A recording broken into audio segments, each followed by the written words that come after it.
Assalamualaikum warahmatullahi wabarakatuh. Selamat pagi Ananda semuanya. Semoga kalian dalam keadaan sehat dan siap mengikuti pembelajaran hari ini. Perkenalkan, nama saya Rahmi Putriyanzi, guru yang akan membimbing kalian pada mata pembelajaran hari ini. Nah, ibu mau tanya nih, ada yang suka keramas? Atau malah ada yang males keramas?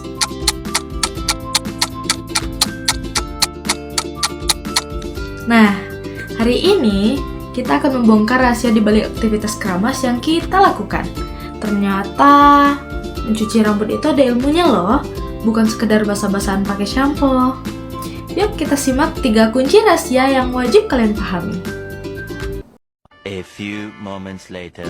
Nah, sebelum kita melangkah lebih jauh, mari kita pahami dulu apa sih sebenarnya pencucian rambut itu.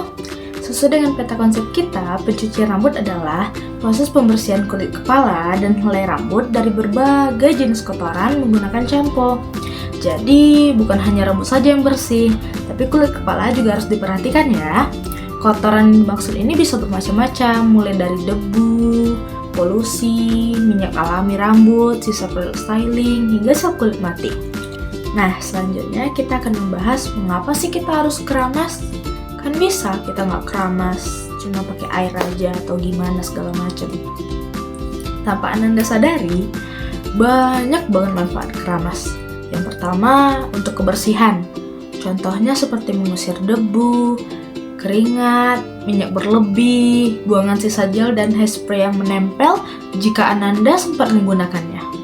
Yang kedua, yaitu untuk kesehatan.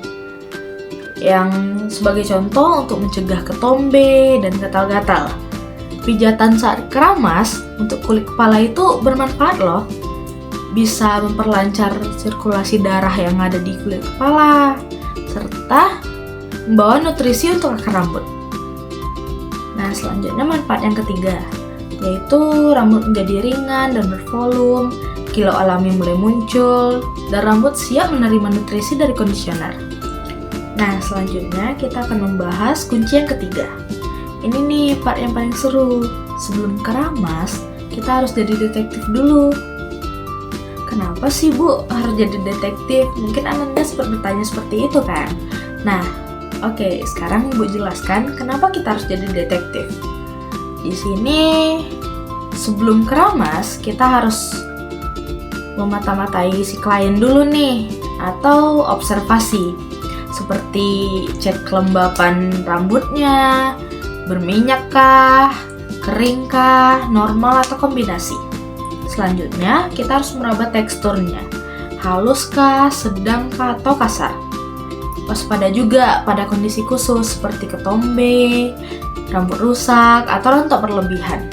Yang kedua, kita harus menginterogasi nih, atau tanya jawab. Tanyakan 5 pertanyaan yang penting.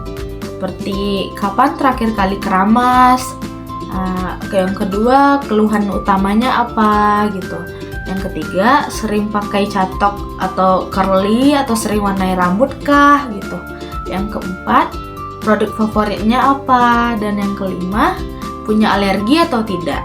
Takutnya jika kita tidak menanyakan hal itu dan kita langsung keramas rambutnya si klien, itu akan berakibat fatal mungkin jika dia tuh memiliki kulit yang sensitif, begitu. Jadi disarankan kita harus bertanya dulu ya sebelum kita sempat keramas rambutnya si klien ini.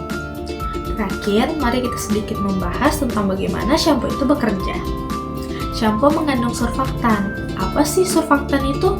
Ada yang tahu tidak?